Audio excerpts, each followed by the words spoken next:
Honor and respect, honor and respect, honor and respect. Peace and blessings, one and all. Thank you for joining me for another edition of Revolutionary Hoodoo, New Orleans Voodoo Secrets and Recipes. You are now listening live and always in archive at your leisure and convenience to the Divine Prince, Pan African spiritualist, practitioner, author, and advisor, Elagun Oloye Hoodoo Obeya Bokur, broadcasting live from this beautiful, historic, legendary, and enchanted city of New Orleans, Louisiana, sharing with you in all things spiritual, mystical, metaphysical, cosmic, evolutionary, revolutionary, healing, and holistic from a Pan African hoodoo world spiritualist perspective. Understanding that all is truly and indeed a blessing if you can just see beyond the veils, for it is all just an illusion and a test, and one of the greatest divine mysteries of this life cycle. Greetings and salutations, one and all. Thank you for joining us live for another edition of Revolutionary Hoodoo, New Orleans Voodoo Secrets and Recipes. I am joined by my beloved co host, Queen Mother, Sister Tony Val Martinez. Greetings, beloved. How are you doing tonight? Oh, greetings, greetings. Peace and blessings to everyone out there listening. Peace and blessings, Divine Prince. I'm doing all right. Never ceasing to be amazed by what goes on in New Orleans. Like they say, only in New Orleans. Yes, indeed. Can anyone tell me why at midnight Wednesday morning there was a beautiful horse running on the I-10 at a high speed like something that scared the hell out of him? Say what now? A horse, a beautiful horse, running on the I-10 high rise at full speed into traffic and finally being corralled at UMC parking garage. Oh, wow. I must be really busy. I didn't hear anything about that. Yes, yes. And they say it was turned over to the SPCA, which is our animal and rescue department for animals. This horse looked, my spirit is telling me, they say the horse must have got out from the stable. The spokesman for SPCA, a young black guy, he's always the spokesman. He seemed uncomfortable even talking about the horse. I've seen him several times on our news channel here in the city that invites the SPCA when it's adopting dogs and they have a function going on, a fundraiser. And he seemed really uptight about even talking about it. But they turned it over to him, um, to the SPCA, and the owner is supposedly, came to collect the horse or whatever. But this horse was well maintained, beautiful animal. I said that horse belonged to somebody serious. Somebody serious, take care with some money had that horse. And the first thing my spirit said, that was a police horse. That was an NOPD horse. And what are the odds that the horse will go to UMC parking garage? United Medical Center. But you really think it was a police horse, a white horse? It was a black or dark brown horse.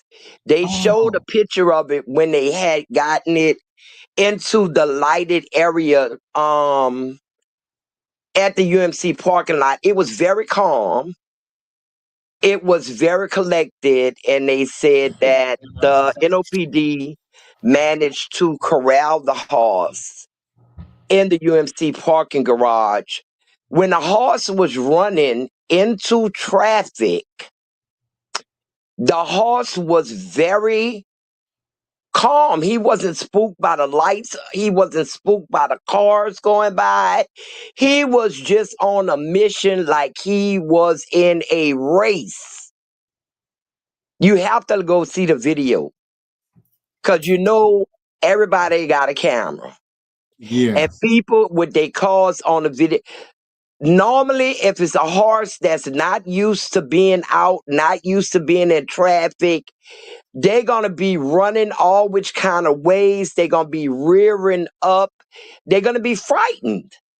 Yeah. Yeah. This horse was not one bit concerned about being on his mission. And then my next thought was he wanted to hurry up and get to see the Indian. Yes, indeed. Yeah, that's the What's first the thing that came Indian to my without a mind. horse? Well, that's the first thing that came to my mind. I know some. I forgot the technical word for people who work with horses, but I know some guys from the Horsemen, neighborhood personally. Yeah, that work with the horses. Esquarians. Black cowboys, black Esquarians. Yes, and when you said it was well cared for, and I really thought you said it was a white horse. The first thing that No, it was a the first thing dark that brown came to or my black. mind was that it may have gotten away from one of them Indians, or maybe they went to get another horse, and this horse managed to get out in the rush of trying to make it to that, to Super Sunday. I mean, to St. Joe night, and that could be how that horse got out in the first place. I don't Well, know. I'm they gonna have to being check it out. awful shush about where the horse came from, but the guy, like I said, he really seemed uncomfortable even talking about the situation to me because I've seen him talk a lot, and he was carefully choosing his words. Um, Yes, indeed. and the horse was calm in the parking garage and all the lights, and apparently that's the police video. So apparently he was comfortable around, the NOPD. And I'm thinking like that was not one of them horses that pull the carriages. Yes, indeed.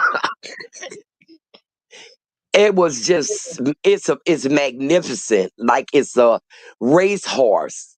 But I'm like, well, it had to come from a strange way from the racetrack. And then they have the stables at City Park. But the guy from the SPCA said something had terribly scared the horse. But I know it wasn't the traffic. That could be seen on the videos. But I'm thinking only in New Orleans on St. Joseph's night, Yes, they're gonna have indeed. a horse just on the I-10 going in the wrong direction.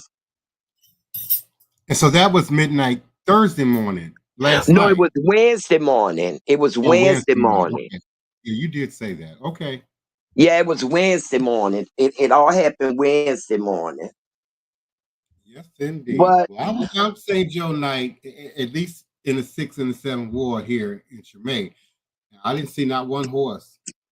I haven't seen in the Indian Nation with a horse in a long time because the laws got so strict Mhm. with people who own the horses. Like you can't ride them on the neutral ground, and you had to go through, so much stuff to own them, and the SPCA have to do regular checkups on them because it's a lot of money to take care of a full blooded, a It full is. horse. It is. And the So brethren that I I know haven't here, seen. they have a whole stable of horse. Mm-hmm. Hmm. But they are, Uh, black cowboys, who show up to the second lines, who show up, on Mardi Gras Day. That's primarily you know, their interest is in keeping horses. Yeah, and I heard a lot of those come from neighboring cities in New Orleans too, for that show up, with the horses. Yeah, yeah. And you don't see, I remember a time when you used to see a lot of the members of the carnival crews used to be on horseback. Mm-hmm. Mm-hmm. And you don't see that anymore, really. No. And I wonder how much, was it, I think it was right before the pandemic, they found a horse dead in the ninth ward. And it was decaying and had disturbed the whole community, and they wanted to get to the bottom of where the horse came from and why it was, just basically being left there. I know eventually Y- they got the horse out of there, but I'm wondering how much that affected the The policies as new it relates. the new rules and regulations Yeah, on equestrians um keeping the horses. But something the guy was saying the horse was spooked by something. And I'm saying, oh Lord, I yes, hope it indeed. didn't come from City Park stables. And because it also was the spring solstice. The Right. first day Uh-huh. of spring was today. I say, I hope them witches out there in the park didn't scam doing their rituals. Yes, indeed. Because Yes, indeed. that's where they go at. They go out there and perform under those oaks And it's so and, many and ceremonies ritual and night. rituals and holidays Yeah, happening right now. yeah. I love New Orleans. I really, really do. It's a mystical place. Yes, yes. And it's not a place to be if you scary, especially of the supernatural. Hmm. You liable to run into anything. I be scared in New Orleans East driving in the wooded areas that haven't been rebuilt from Katrina, and it's overgrown in the trees and the growth of trees that's out there. I be looking out the window in the trees like I'm gonna see Bigfoot. And people try to say that Savannah is the most haunted city in America, but I've always believed it was New Orleans. Yes, me too. These spirits Me attach to too. land, they attach to physical objects, they attach themselves to architecture. And Oh yeah, Savannah's gotten rid of a lot of that old architecture that we in New Orleans have not. yeah, yeah. So those spirits are definitely here. And I heard they were changing. It used to be a school right there close to Esplanade, that big old church. Hmm. That they're about to turn that into senior citizens apartments.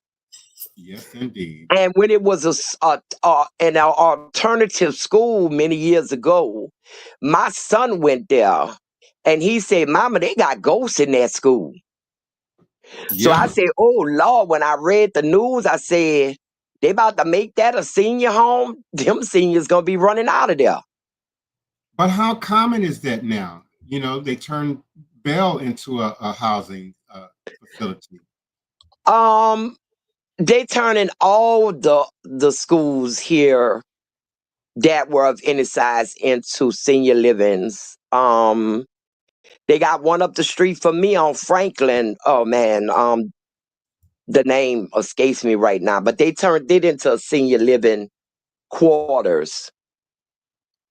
Oh And my they're doing God. the same thing with some of these churches, when they're allowed to do so. Yeah, and that's what they're doing with this one. This one used to be a church.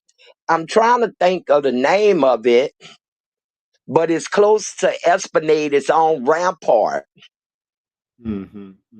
And if you coming from Canal Street, it's on the right hand side of the street, going to Elite Esplanade.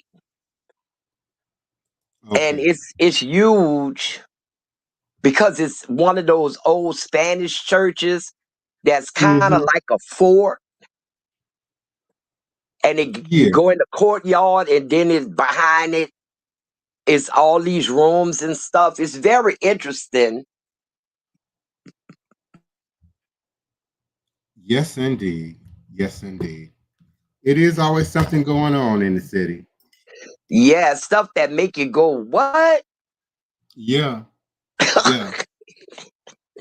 Whether it's in the so-called real world or the spirit realm, there's always something going on here. Yes, yes. But from the pictures I saw, it looked like St. Joseph night, a good time was had by all.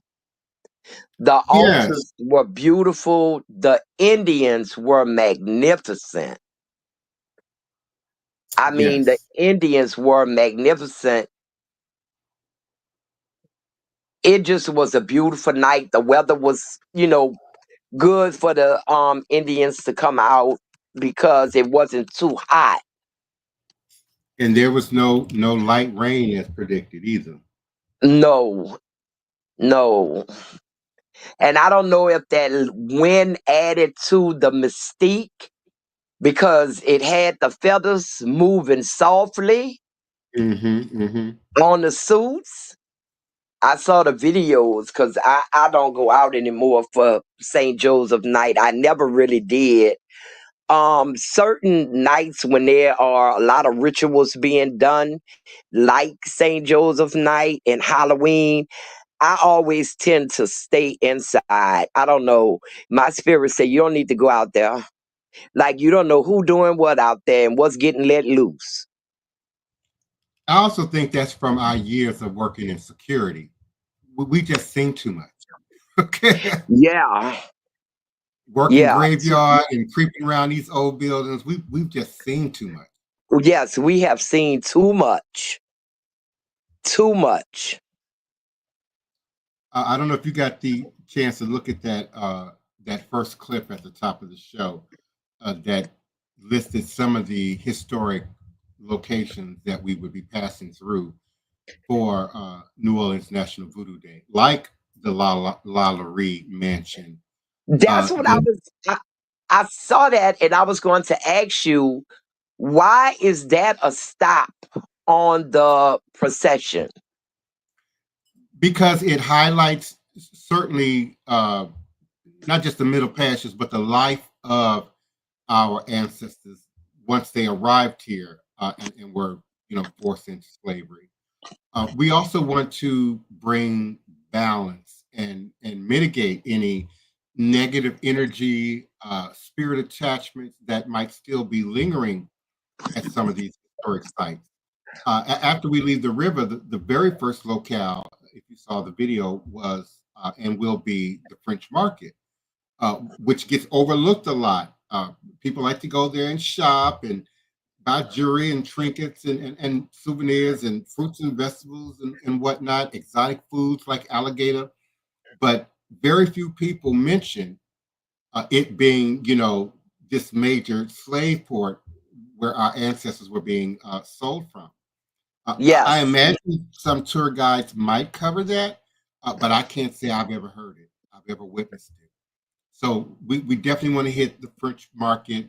We definitely want to go to Lalaurie Mansion and several other what the haunted tourists might consider spooky or haunted locations that specifically address the enslaved, free people of color, like 12 Years a Slave, Solomon, and locations of that type. So yeah, that's why Lalaurie Mansion is on the list for the procession, and I believe it's Priestess Lilith Dorsey that's doing the libation and the ritual ceremony at Lalaurie Mansion. I know she did last year, so I believe she's on schedule to do that again this year. And while it's on the tip of my tongue, please invest in culture, inspire change, be a part of transformative moment for New Orleans and the Pan African diaspora by sponsoring National New Orleans Voodoo Day. You're investing in cultural preservation, healing, and unity. Sponsorship of New Orleans National Voodoo Day is more than support for an event. It is an investment in the heart of our community. Join us in creating an unforgettable experience that celebrates history while increasing your business's connection to a dedicated and engaged audience. Let's create a brighter, more connected future, one celebration at a time. Sponsorship opportunities, participation, donation, volunteer opportunities are all available by visiting www.vodouday.org. That's www.voodooday.org. VODOUDAY.org. And Sister Tony, this continues to grow. I believe my executive producer and her team may very well be coming now from Brazil. And some of you may have remembered me mentioning in previous podcasts over the last 6 years of our collaboration with this team in Brazil. And again, in fulfilling the reversal of the Middle Passage, that triangular passage from Africa to the Caribbean, South America to North America, and then back to Africa again. We're cutting the head off the beast, and so we are really excited about who's coming, uh, who's jumping on board now with just 15 days left to go. So you all still have an opportunity to plan your travel, schedule your hotel, your Airbnb, or get in contact with your friends and family here in the city and make your way here for this very powerful event. And let me share with you our newest trailer for National New Orleans Voodoo Day while I'm speaking on it.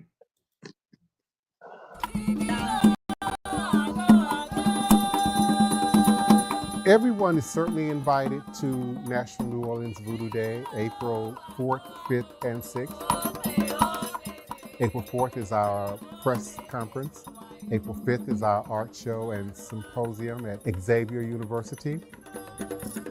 And then our actual procession from the river through the community to Congo Square happens on April 6th. National Vodou Day is for practitioners around the country and around the world. There will be other Haitian Ungans and Mambos participating. We will end up at Congo Square, where we will do a full-on Vodou ceremony that's led by Mami Moon, a very senior Haitian Mambo Asagwe. We have a delegation coming from Benin that will also be participating, including their head Babalao of Benin, who is the president of their national Vodun Days, and he will be doing the final blessing. And we certainly invite all to come join us, witness, participate, certainly sponsor and donate as you will to support this powerful and historic event.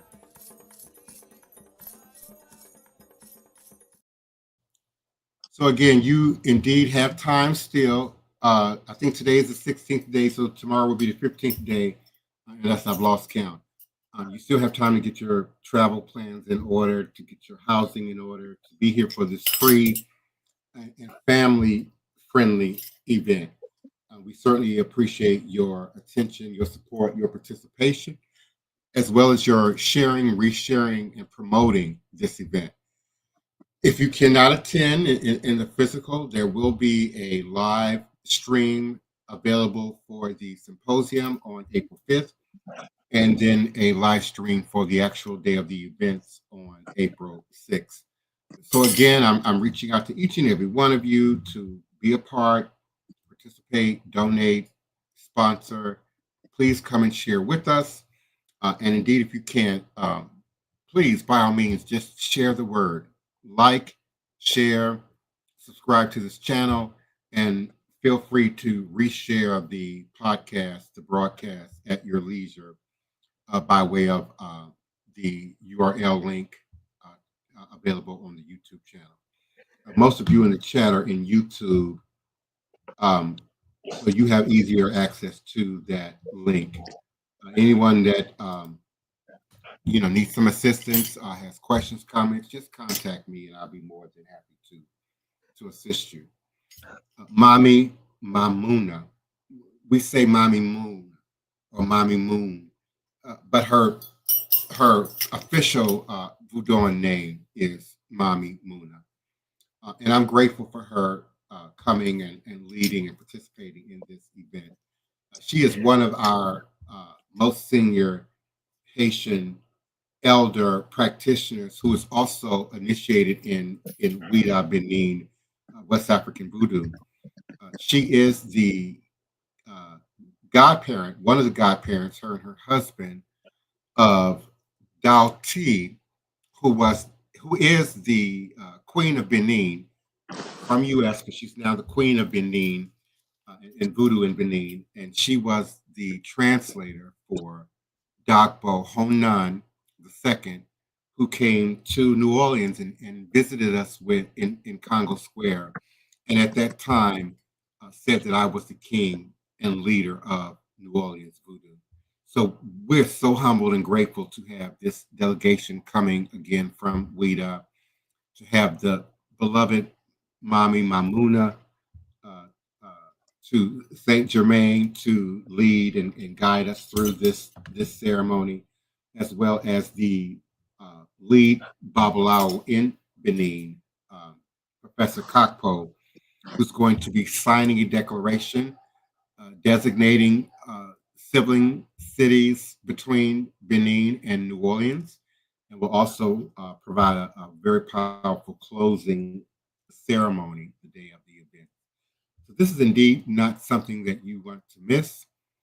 Our press conference will be April 4th at Cafe Istanbul, but I'm also going to be appearing on local news channels, WGNO, I believe at some point WWL. We were scheduled to appear on WBOK, and that has to be rescheduled. But we are certainly getting the word out locally, nationally, and international, and the response has just been overwhelming. So for a Brazilian team to decide that they, would want to come this late in the game, we have roughly 2 weeks until the event. It's just a powerful testament of the support and partnership that we are growing and developing.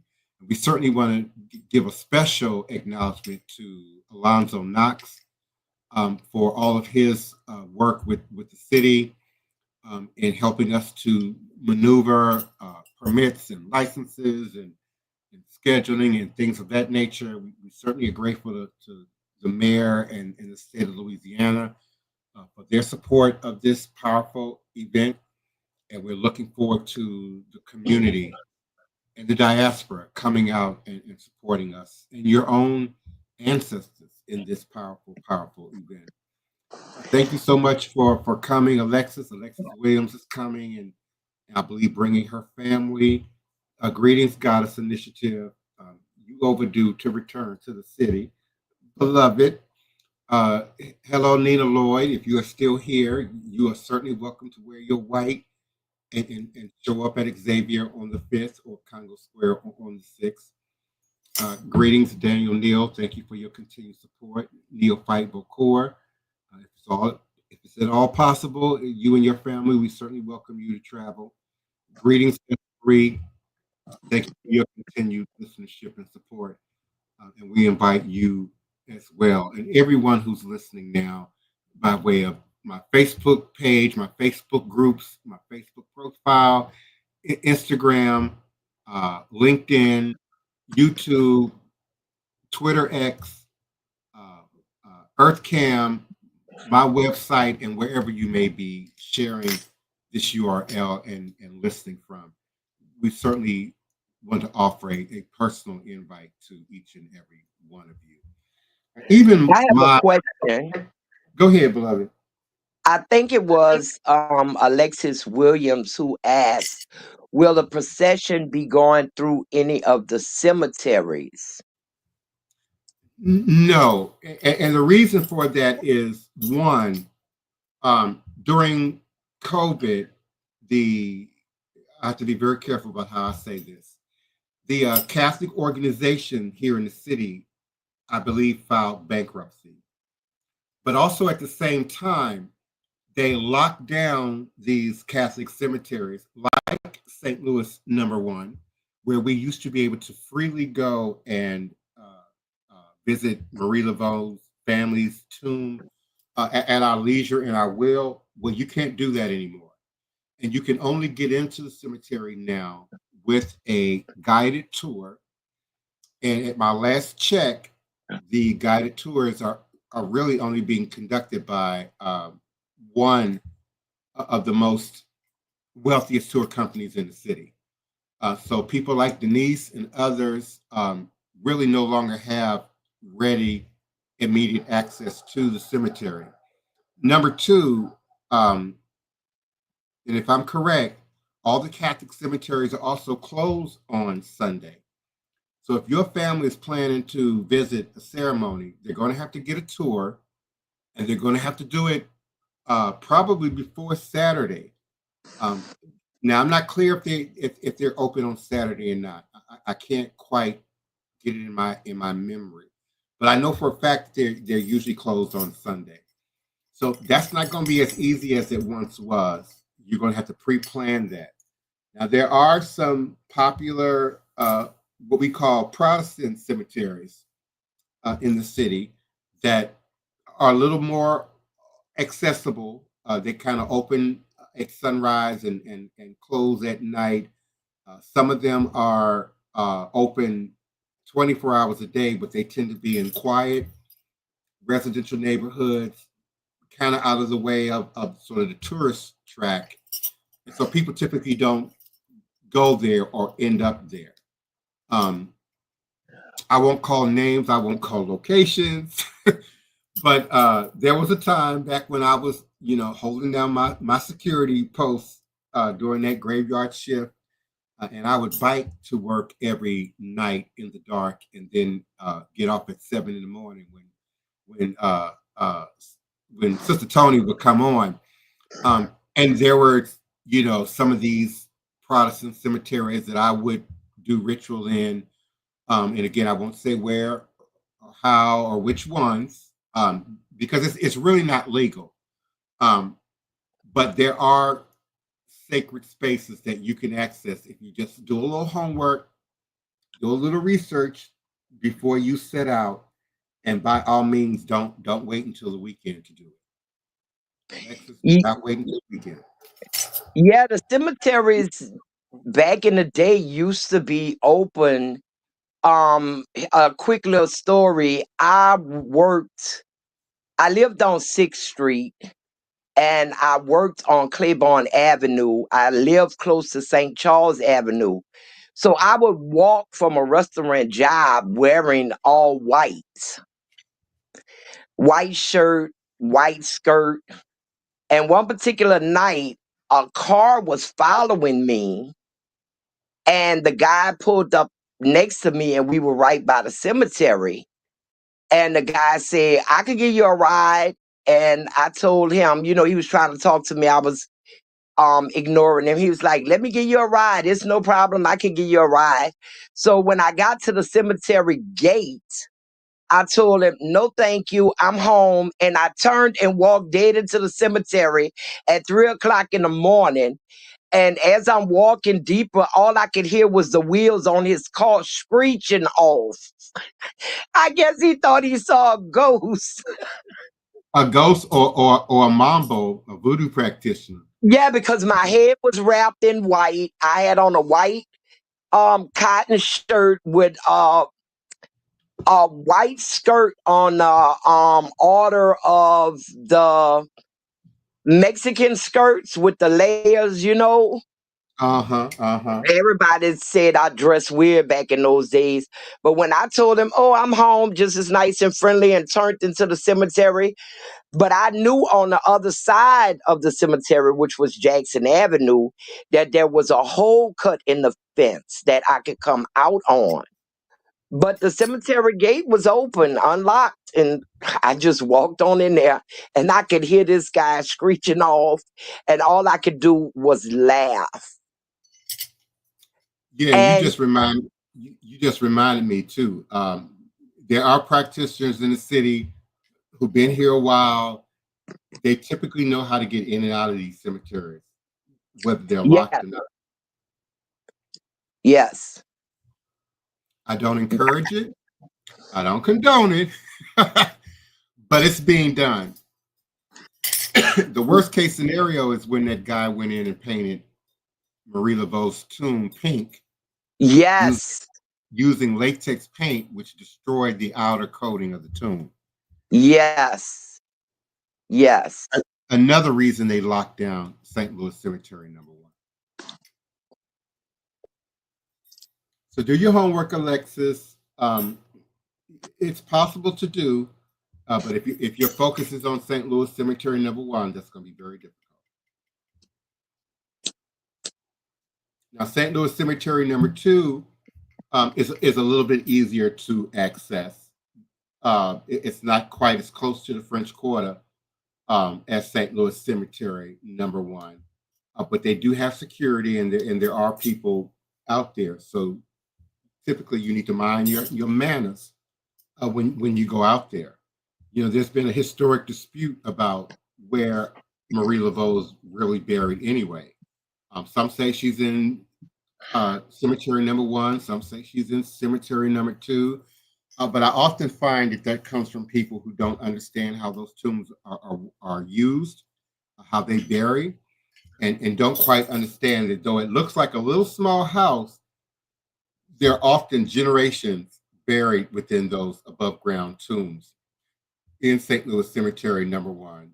And once they break down to a certain composition, they lower those remains, I believe, and then place fresher or newer corpse on top of that. And so that's why some Yeah, of these tombs have several names on them, several families, the husband, the wife, the kids, and because they're being buried, in that manner.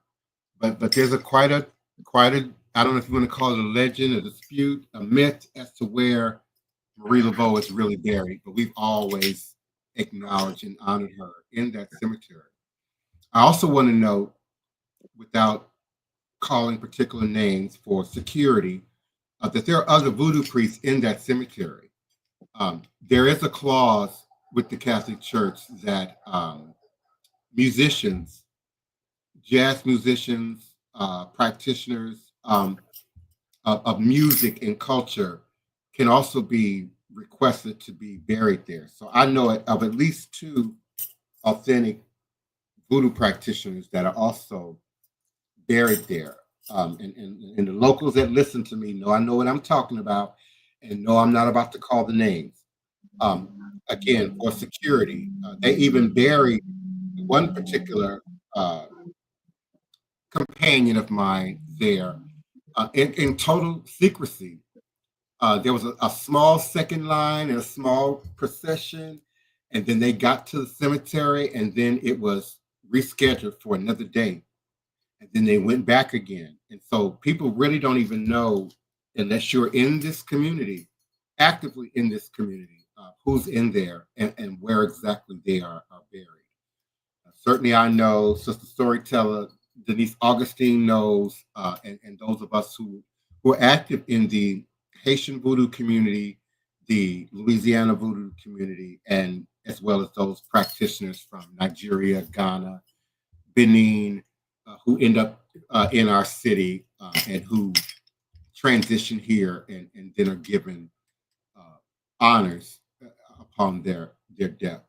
So, a great deal of respect is due when it comes to voodoo. Me and Mommy Mamuna had this very conversation via WhatsApp last night about respect and honor to what's really serious. And that's why sometimes I sound like, auntie, on a soapbox about what practitioners are doing and what content creators are demonstrating in in voodoo because it lessens the level of sanctity and respect that people universally continue to attribute to our practice in our tradition. And you know, if you're just a tarot reader or a psychic enthusiast that's just got a an interest in Orisha or Loa, that's cute. But we live this 24 hours a day, every day. And there's respect and there's honor and there's protocols to every aspect of this practice and this tradition. There are those who attend our ceremonies that sing our songs that can translate, the Creole words or the French words into English and still don't know what they're talking about because they have not been through any official initiation. And so somebody said, and I'm not going to say who said it, but somebody said, initiating into voodoo is like joining the mafia. There is secrecy. You will be excommunicated if you cannot be trusted, if you are revealing the sanctity of the practice and the traditions. Even aspects of the initiation are cloaked even from the participants. A bandana might be put over your eyes. Certain rooms, spaces, in the temple are going to be curtained off. And then there are things going on that you will not see unless you've been behind that curtain for yourself, unless you've gone through that practice and that initiation for yourself. And there's clearly a distinction between New Orleans voodoo, Haitian voodoo, Dominican 12 divisiones, West African voodoo from town to town, village to village, nation to nation. So there's a universal code and protocol to this practice and tradition that's easily recognizable to those who are authentically operating in the practice. And then there's those regional codes that are specific to the house or the family of houses or region in which you are being initiated into. One of my biggest pet peeves is the beads that y'all like to call elekes, that you all like to go to the Botanica and wear, and then get in social media and claim you're representing the practice and the tradition. With the beads out and visible and on top of your clothes or nestled into your cleavage and pushed up, to the front. Those aren't elekes. You got on colorful beads that symbolically represent the practice and the tradition. But there's a ceremony that goes with that. There's a certain application that's applied to that. And we don't expose our beads that way unless we're, you look at my profile picture right now and you don't see my elekes. You see that amber, you see that quartz and that silver, but all of my elekes are underneath that shirt. Now, those who are in the tradition can see things and see through things.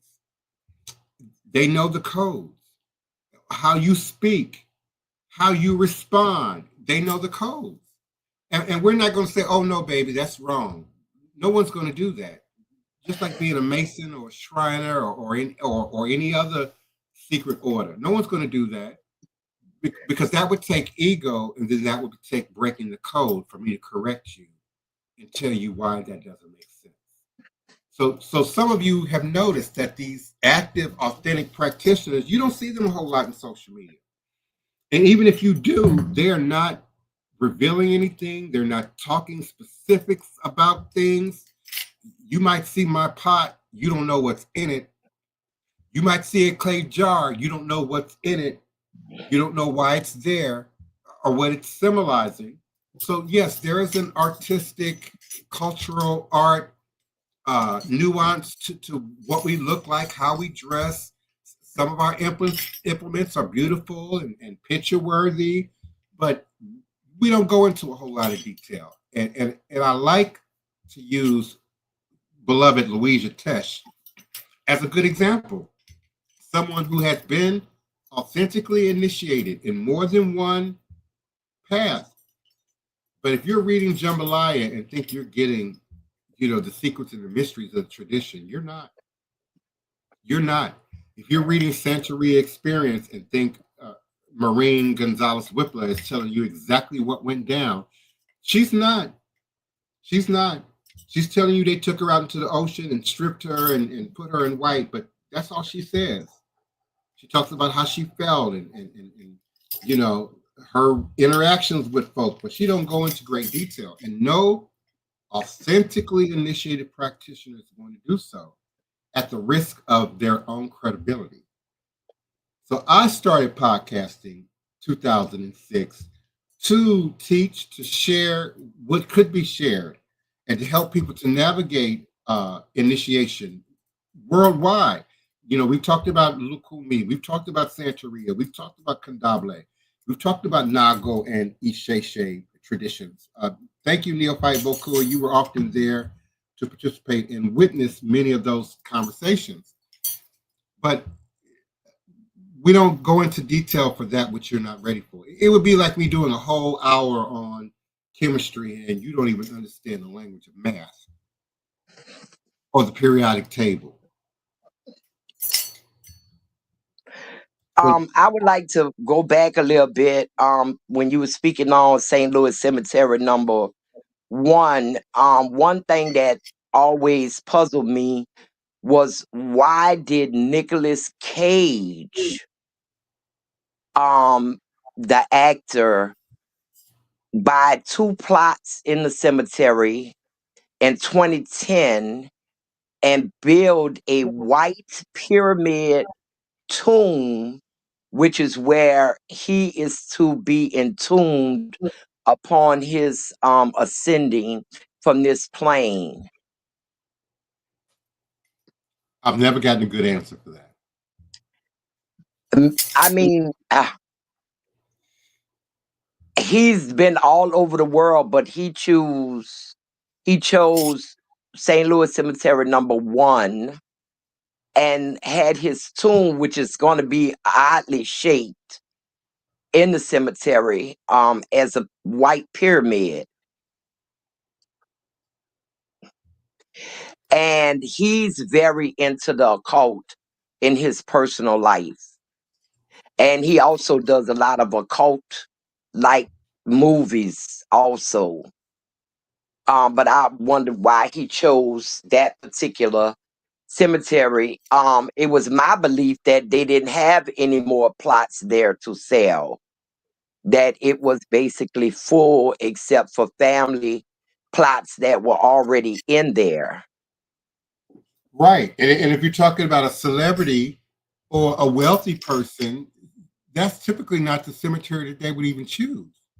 I know. We have bigger, wealthier cemeteries for the choosing. So yeah, Neophyte Bakur, that's a question we have no idea why. I've never gotten a real clear explanation about it. And Tony, correct me if I'm wrong, if you're aware, didn't at some point they even tried to get him to sell that? Yes.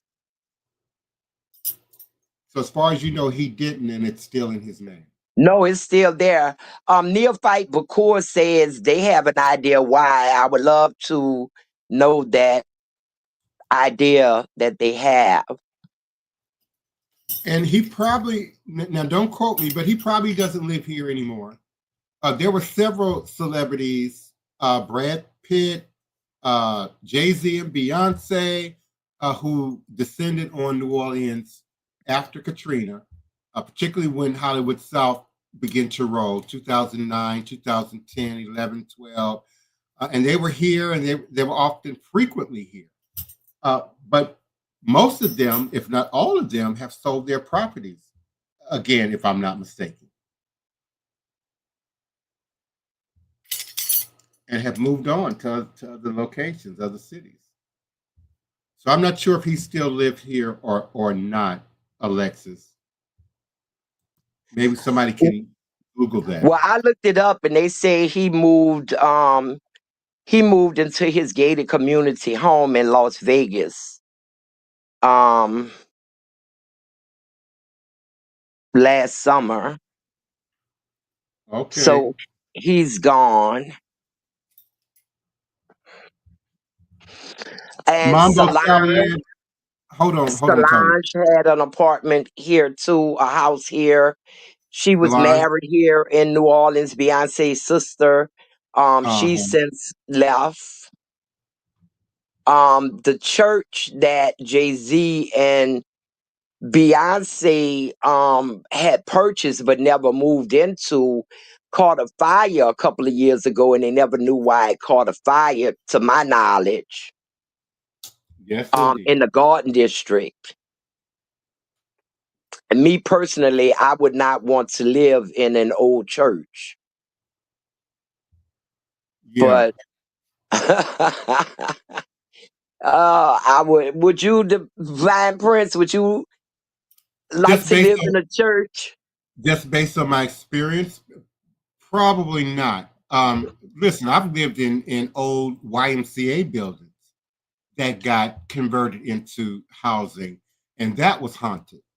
So yeah, getting me to move into an old church or any church, for that matter, of a certain age, I probably wouldn't do that unless it was my building, my church, and then I could, properly clean and protect the entire space. And here goes something else you may not know. Nicolas Cage once owned the LaLaurie Mansion. That I did not know. Yes, he once owned the LaLaurie Mansion. Yes, indeed.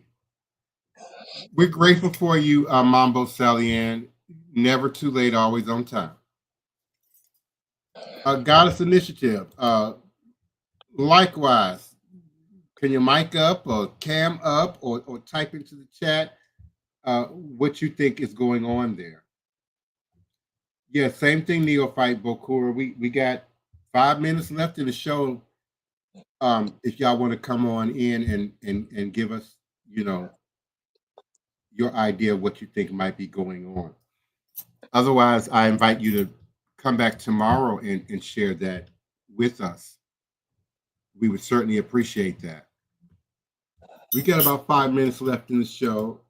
And again, I'm always grateful for those who are in attendance, those who are participating in the podcast. We look forward to meeting you here almost every weeknight, unless I'm overwhelmed, almost every weeknight from 9 to 10 p.m. Central Standard Time. And again, we invite you to join us with your webcam and your mic. I should have that scrolling. Let me change that back. Yeah, we invite you to write down that streamyard.com/AAK8 DA4QSW any night that we're podcasting, and you can join us as Sister Tony has on screen as a co-host. We certainly appreciate you and appreciate your continued support and participation in this platform. So again, we are grateful for each and every one of you. Peace and love, joy and prosperity. Until next time, remembering that all is truly and indeed a blessing. If you can see beyond the veils, for it is all just an illusion and a test in one of the greatest divine mysteries of this life cycle. Odabo, and whatever you do, respect the Voodoo. Alafia, Alafia. Have a good evening, everyone. Audio Jungle.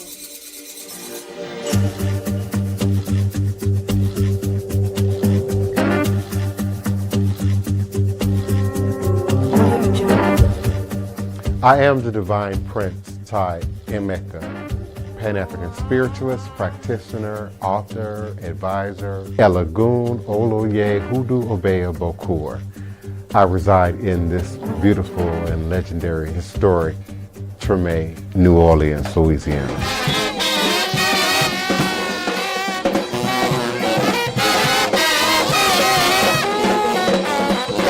So join me as I share food, music, culture, tradition, the rhythms, and the flavor of New Orleans voodoo. Respect the voodoo.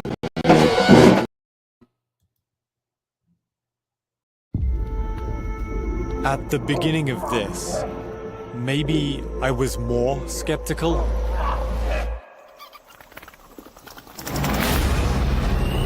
As the days have gone on, I'm not sure what I think anymore. I felt that maybe it wouldn't affect me if I personally didn't believe in it.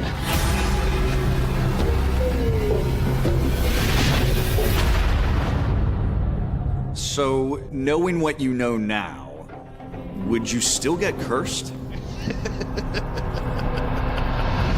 I'm seeking out a curse, a hex to put on myself. A curse could end your life. You're literally begging the devil to knock on your door just to prove to you that God's real. He could curse you with stupidity, but we think you got that down. Despite the warnings, I'm investigating the real-world effects of dark magic. Looks like you have a lot of love and a lot of opportunity. You are going to cause damage to that. How do you feel after doing this? Evil. That must be quite seductive. That's the power you're calling on. The devil, right? Quite seductive. I'm going to enter into a pact with Satan. Señor Satán, Lucifer, presentamos a este hermano. Con tu fuego purifica. Wyong is pretty much the epicenter of all black magic. People are very scared to even talk about it. Y'all better not call me at 2 o'clock in the morning talking about this man is dead. I don't want to hear that. I have this physical feeling that something bad is coming. What have I done? You're going to have to find faith in this in order to undo it.